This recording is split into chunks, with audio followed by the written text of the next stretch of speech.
Praise the lord. మన ప్రభువును రక్షకుడైన యేసుక్రీస్తు నామంలో మీ అందరికీ వందనాలు. కుమ్మరి ఓ కుమ్మరి, జగతోత్పత్తిదారి,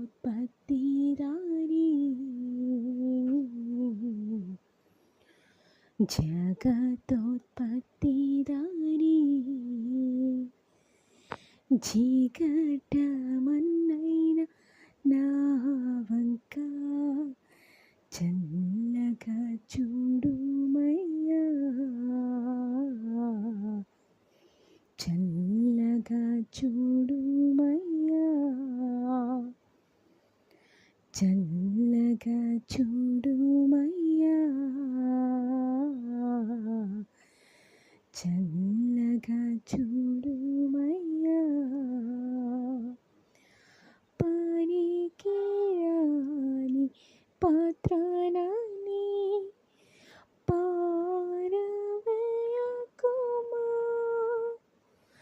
పొంగి పొరలు పాత్రగా నన్ను మచుమయ్యా. పనికి రాని పాత్రనని పారవేయకుమా, పొంగి పొరలు పాత్రగా నన్ను మచుమయ్యా. సువార్తలోని పాత్రలన్నీ శ్రీ యేసుని పొగడుచున్నా, శ్రీ యేసుని పొగడుచున్నా. సాక్షిగా నంద పాత్రగా చేసి సత్యముతో నింపుము తండ్రి, సత్యముతో నింపుము తండ్రి. ఆమేన్. పరిశుద్ధ గ్రంథం నుండి 119వ కీర్తన 50వ వచనం మనం చూసినట్లయితే, నీ వాక్యము నన్ను బ్రతికించి ఉన్నది, నా బాధలో ఇదే నాకు నెమ్మది కలిగించుచున్నది. ఆమేన్. దేవుడి పరిశుద్ధ వాక్యం మన వినికిడిలో దీవించునుగాక. ఆమేన్. మరి వాక్యాన్ని మనం చూసినట్లయితే, ఈ వాక్యం నీ వాక్యమే నన్ను బ్రతికిస్తుంది, మన బాధలలో నెమ్మదినిస్తుంది. అవునండి, వాక్యాన్ని మనం చూసినట్లయితే మన జీవితంలో వాక్యం మనల్ని సరిచేసేదిగా ఉంటుంది, మనల్ని సరిదిద్దేదిగా ఉంటుంది, మన జీవితంలో మరి సంతోషాన్ని నింపేదానిలా మరి ఉంటుంది. మరి వాక్యం మన జీవితాలకి వెలుగునిస్తుంది. చీకటిలో కొట్టుమిట్టాడుతున్న మన జీవితాల్లో వెలుగును నింపే శక్తివంతమైనది వాక్యం అండి. పరిశుద్ధ గ్రంథం అంటే మరి మన యేసయ్య. మరి ఆది యందు మరి దేవుడు భూమి ఆకాశము సృజించాడు. ఆయన మన జీవితంలో ఆయనకు అసాధ్యమైనది ఏది కూడా ఎంత మాత్రము లేదు.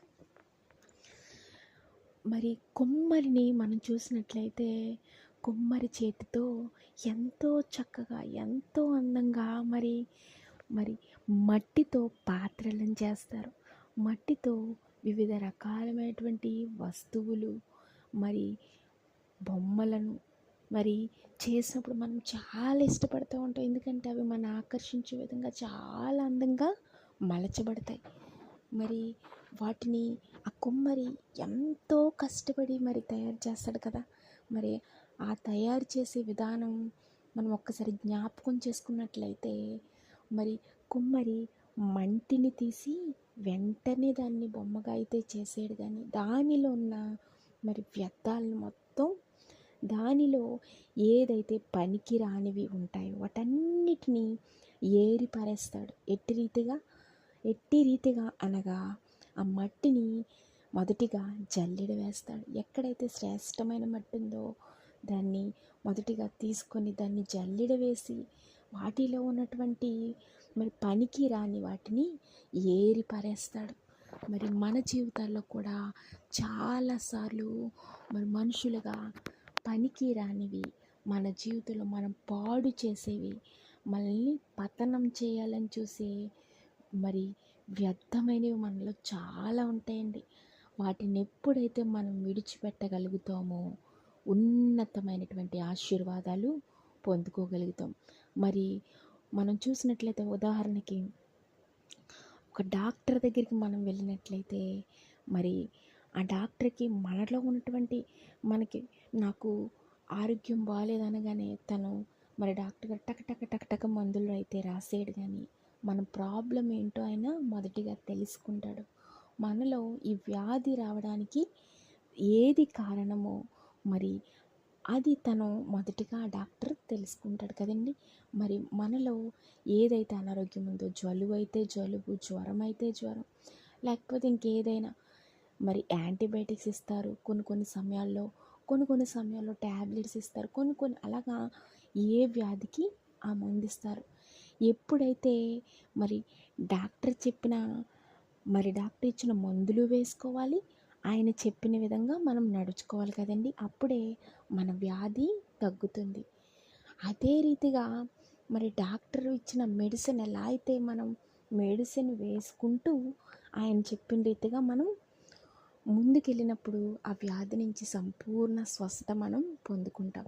అదే రీతిగా ఈ లోకరీత్యా మనకు అనారోగ్యంగా ఉన్నప్పుడు ఏవైతే అనారోగ్యానికి కారణమవుతున్నాయో వాటి నుంచి విడుదల పొందాలంటే మనలో ఉన్న వ్యాధికి తగ్గ మందు ఎప్పుడైతే మనం వేసుకుంటామో ఆ వ్యాధి నుంచి మనకి ఎట్టి రీతిగా అయితే విడుదల వస్తుందో అదే రీతిగా ఈ లోకంలో మనం చెడిపోతూ పడిపోతూ మన జీవితాలు భ్రష్టమైన స్థితికి వెళ్ళడానికి మన జీవితాల్లో భయంకరమైనటువంటి శోధనలు, శ్రమలు, మరి ఆటంకాలు, మరి ఏవైతే మనల్ని మరి సమస్తాన్ని కోల్పోయే స్థితిలోకి తీసుకువెళ్తాయో, మన జీవితం నాశనం కావడానికి ఏవైతే కారణమవుతున్నాయో, మొదటిగా దేవుని నుండి మనల్ని ఏవైతే వేరుపరుస్తున్నాయో వాటన్నిటి నుంచి కూడా మనం బయటికి రావడానికి మరి మన జీవితాల్లో కూడా ఒక పేషెంట్ డాక్టర్ చెప్పే మెడిసిన్ వేసుకుంటే ఎట్టి రీతిగా స్వస్థత కలుగుతుందో ఆ పేషెంట్కి, అదే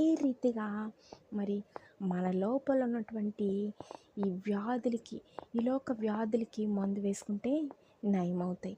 అదే రీతిగా మనలో ఉన్నటువంటి మరి మన పతనానికి కారణమవుతున్నటువంటి మరి ఆ వ్యాధి అయితే ఏదైతే ఉందో ఆ వ్యర్థమైన వాటన్నిటి నుంచి మనం విడుదల పొందడానికి మొదటిగా మన జీవితాల్లో హాస్పిటల్లో అయితే పేషెంట్లకైతే మెడిసిన్ అవసరం కదండి. కానీ ఈ మానవ జీవితంలో ఈ లోకంలో జీవిస్తుండగా మన జీవితాల్లో వాటన్నిటి నుంచి మనం విడుదల పొందుకోవాలంటే మొదటిగా మన జీవితంలో వాక్యం అనే మెడిసిన్ మనం వేసుకోవాలి. అంటే వాక్యాన్ని మన లోపలికి ఎప్పుడైతే పంపుతామో, వాక్యాన్ని మనం రెగ్యులర్గా చదువుతూ దాని ప్రకారం నడుస్తూ ఎప్పుడైతే మనం జీవించగలుగుతామో, మరి వాక్యం అనే కాదండి, ప్రార్థన, వాక్యం, ఇవి ఎప్పుడైతే మనలో ఉండి మరి మనం అలవాటుగా చేసుకుని ఎప్పుడైతే ప్రార్థన చేస్తూ అనునిత్యం ఆయన స్తుతిస్తూ ఆరాధిస్తూ మరి బైబిల్ గ్రంథాన్ని మనం చదువుకుంటూ మరి ఇట్టి రీతిగా మనం ముందుకెళ్ళినప్పుడు మన జీవితాల్లో వ్యర్థాలన్నీ మన జీవితంలో మనను నాశనం అవ్వడానికి కారణమైనటువంటి ప్రతి అంధకార సంబంధమైన చీకటి శక్తులన్నీ మనలోంచి మెల్లిగా వాటంతటవే మనలో నుంచి మరి మెల్లిగా పోతాయండి బయటికి. అవి పోవాలంటే మరి లోకంతో మనముంటే మన జీవితంలో ఆశీర్వాదాలు కాదండి. లోకం కావాలనుకుంటే లోకం కావాలా, దేవుడు కావాలంటే లోకాన్ని విడిచిపెట్టాలి, లోకం కావాలంటే దేవుని విడిచిపెట్టాలి. లేదు నేను 2 పడవల మీద కాలు వేస్తానంటే చివరికి మన పరిస్థితి మధ్యలో ఉంటాం.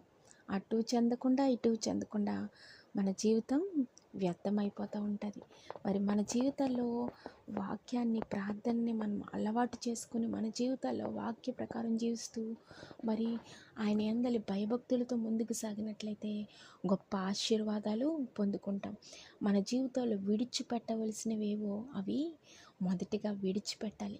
రెండవదిగా చూసినట్లయితే ఆ మట్టిని జల్లించి విడిచిపెట్టేసి, వ్యర్థాలు తీసి విడిచిపెట్టేయడం కాదు, కానీ ఆ మట్టిని కలుపుతున్నప్పుడు దాన్ని తొక్కుతా తొక్కుతా తొక్కుతా మరి ఆ మట్టి ఒక షేప్లోకి రావాలంటే, మరి ఆ అందమైన రూపంలో దాన్ని మలచాలంటే మరి దాన్ని ఎన్నో దెబ్బలు తినాలది.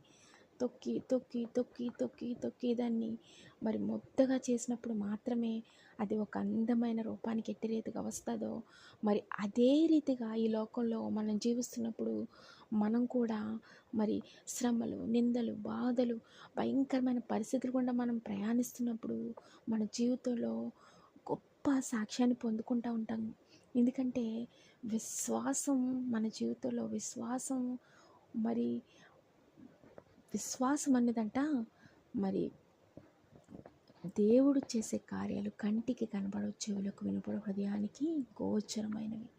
మరి విశ్వాసం అనేది నిరీక్షింపబడు వాటి యొక్క నిజ స్వరూపమును అదృశ్యమైనవి ఉన్నవంటకు రుజువునైనదని మరి హెబ్రీ పత్రికలో వ్రాయబడింది. అట్టి రీతిగానే మన విశ్వాసానికి అట్టి పరీక్షలు గుండా మనం వెళ్ళినప్పుడు ఆ విశ్వాసం అనేది బలపడుతూ ఉంటుంది. ఈరోజు ఈ వాక్యాన్ని వింటున్న నీవు నేను కూడా దేవుని ఎదుట మనలో ఉన్న ప్రతి వ్యతిరేకతను విడిచిపెట్టినప్పుడు మన జీవితంలో మనం కూడా ఒక అందమైన పాత్ర వలె, ఇప్పుడు నువ్వు పనికిరాని పాత్రలాగానే ఉండొచ్చు, పనికిరాని పరిస్థితిలోనే ఉండొచ్చు, మరి సమస్తాన్ని కోల్పోయిన స్థితిలోనే ఉండొచ్చు, కానీ ఎప్పుడైతే నీవు దేవునికి సంపూర్ణంగా, మరి బైబిల్ గ్రంథంలో ఉంటుంది, నీ పూర్ణ మనసుతో, నీ పూర్ణ ఆత్మతో, నీ పూర్ణ మనసుతో, నీ పూర్ణ మరి మరి శక్తితో ఎప్పుడైతే ఆయనను ఆశ్రయించగలుగుతామో నీ పూర్ణ ఆత్మతో, మరి ఆయన ఎంతో మనల్ని ఎంతో ఆశీర్వదిస్తాడు. అట్టి ఆరాధన మన జీవితాల్లో ఉన్నప్పుడు మనం గొప్ప ఆశీర్వాదకరమైన స్థితిలోకి వెళ్ళగలుగుతాం. మరి ఈ మాటలు వింటున్న నీవు నేను కూడా మరి ఆయనకి మన జీవితాన్ని సంపూర్ణంగా, సగం సగం కాదండి, సగం సగం కానే కాదు, సంపూర్ణంగా మనం ఏది చేయలేనా మన జీవితాన్ని సంపూర్ణంగా ఆయనకు అప్పగించుకోవాలి. చూసారా, మరి ఎవరైనా మరి దొంగల దగ్గరికి పోలీసులు వచ్చినప్పుడు హ్యాండ్స్ అప్ అంటారు. హ్యాండ్స్ అప్ అన్నప్పుడు మరి ఒకేసారిగా చేతులు రెండు పైకి పెట్టేస్తారు. ఎందుకని అంటారు? నేను మరి ఆ హ్యాండ్స్ అప్ అన్నప్పుడు ఎప్పుడైతే చేతులు పైకి ఎత్తారో వాళ్ళ సమస్తం మరి సరెండర్ అయిపోయినట్టు. అదే రీతిగా మనం కూడా దేవుని ఎదుట అట్టి రీతిగా మనల్ని మనం ఆయనకి సంపూర్ణంగా అప్పగించుకోవాలి, ఆయనకు పూర్తిగా లోబడిపోవాలి. అట్టి రీతిగా మనం లోబడగలిగినట్లయితే సమస్తాన్ని ఆయన చేతులకు అప్పగించి మన జీవితాన్ని ఆయన చేతిలో పెట్టి, నాయనా నీ చిత్తం తండ్రి, నీ చిత్తం యేసయ్యా, నేను ఎలా నడవాలో నీ చిత్త ప్రకారం నడిపించు, నా ఆలోచన కాదు, నా తలంపు కాదు, నా ఇష్టం కాదయ్యా, నీ చిత్తం, నీ ఇష్టం, నీ ప్రణాళికలో నడవాలని ఇష్టపడుతున్నాను, నీ కొరకు వాడబడాలని ఎంతో ఆశతో ఎదురు చూస్తున్నాను. దయచేసి నన్ను వాడుకో తండ్రి, నీకు ఇష్టమైన పాత్రగా నన్ను వాడుకొని మలుచుకుని నీ కొరకు నన్ను నడిపించుకోమని మనం ఎప్పుడైతే ఆయన చేతులకు అప్పగించుకుంటామో దేవుని యొక్క ఉన్నతమైన ఆశీర్వాదాలు నీవు నేను పొందుకుంటాం. God bless you. దేవుడి వాక్యం దీవించును గాక. ఆమేన్.